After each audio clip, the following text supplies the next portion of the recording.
Hello friends. आज की video में हम लोग डिटेल में डिस्कस करने वाले हैं एक बहुत ही इंपॉर्टेंट टॉपिक जिसका नाम है गांधी इरविन पैक्ट 1931। पिछली वीडियो में हम लोगों ने देखा था कि 6 अप्रैल 1930 को गांधी जी ने डांडी बीच पर सॉल्ट लॉ को ब्रेक करके सिविल डिसोबीडियंस मूवमेंट की शुरुआत कर दी थी और इसी के एक महीने के बाद यानी मई 1930 में साइमन कमीशन ने अपनी रिपोर्ट भी पब्लिश कर दी थी।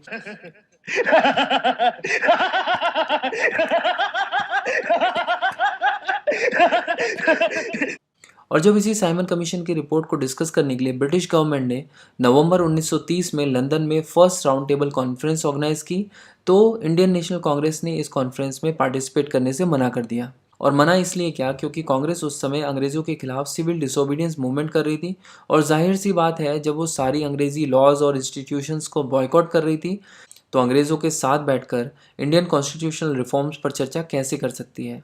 अब आप सोचो, जो पार्टी एक इतना बड़ा मूवमेंट लीड कर रही है, जिसके पीछे पूरा देश खड़ा है, जिसके मात्र एक बार कहने पर 60,000 से ज़्यादा लोग खुशी खुशी जेल में जाने के लिए तैयार हो गए हो, अगर वही पार्टी इस कॉन्फ्रेंस को अटेंड नहीं कर रही हो तो इंडिया से कोई भी पार्टीज इस कॉन्फ्रेंस को अटेंड करें तो भी इस कॉन्फ्रेंस की कोई वैल्यू बची?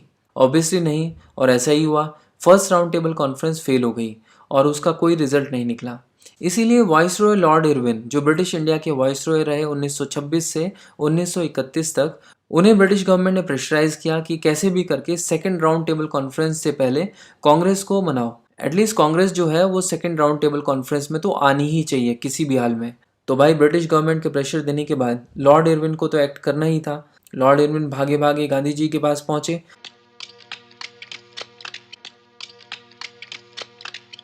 बोले कि भाई देखो, मेरी नौकरी खतरे में है, आओ बैठ के बात कर लेते हैं। गांधी जी को भी लॉर्ड इरविन काफ़ी सिंसियर आदमी लगा। इसके अलावा ये भी कहा जाता है कि इन मीटिंग्स के लिए जो मीडिएशन था उसको तेज बहादुर सप्रू ने किया था। तो गांधी जी और लॉर्ड इरविन के बीच 15 दिन के पीरियड में 8 मीटिंग्स हुई। मेरी राय मानो, तुम ये सब कुछ बंद कर दो। और इन मीटिंग्स का जो आउटकम था वो था एक एग्रीमेंट, जिसे गांधी इरविन पैक्ट भी कहा जाता है, और ये साइन किया गया था 5 मार्च 1931 को। इस एग्रीमेंट के हिसाब से गांधी जी ने सिविल डिसोबीडियंस मूवमेंट को स्टॉप कर दिया और इसी के साथ साथ इंडियन नेशनल कांग्रेस ने सेकेंड राउंड टेबल कॉन्फ्रेंस में पार्टिसिपेट करने के लिए हाँ कर दी।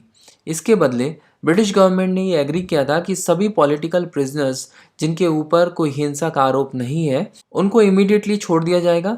साथ ही ब्रिटिश गवर्नमेंट ने इंडियन नेशनल कांग्रेस की एक्टिविटीज़ को रोकने के लिए जो भी ऑर्डिनेंसेस बनाए थे उन्हें भी वापस ले लिया। और इसके अलावा टैक्स ना देने की वजह से जिन लोगों की ज़मीनें जब्त हो गई थी, ब्रिटिश गवर्नमेंट अब उनकी ज़मीनें वापस करने वाली थी।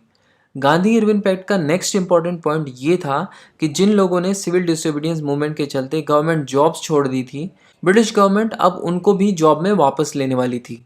साथ ही कोस्टल एरियाज में अब से नमक बनाना अलाउड था। और हाँ, एक और इम्पोर्टेंट पॉइंट, दारू और विदेशी सामान बेचने वाली दुकानों के सामने पीसफुल पिकेटिंग अब अलाउ कर दी गई थी। गांधी जी और लॉर्ड इरविन की ये मीटिंग्स 15 दिन तक चली थी और इस दौरान गांधी जी ने लॉर्ड इरविन को ये भी रिक्वेस्ट किया था कि क्या भगत सिंह, सुखदेव और राजगुरु की फांसी को रोका जा सकता है, लेकिन लॉर्ड इरविन ने उनकी ये डिमांड्स नहीं मानी।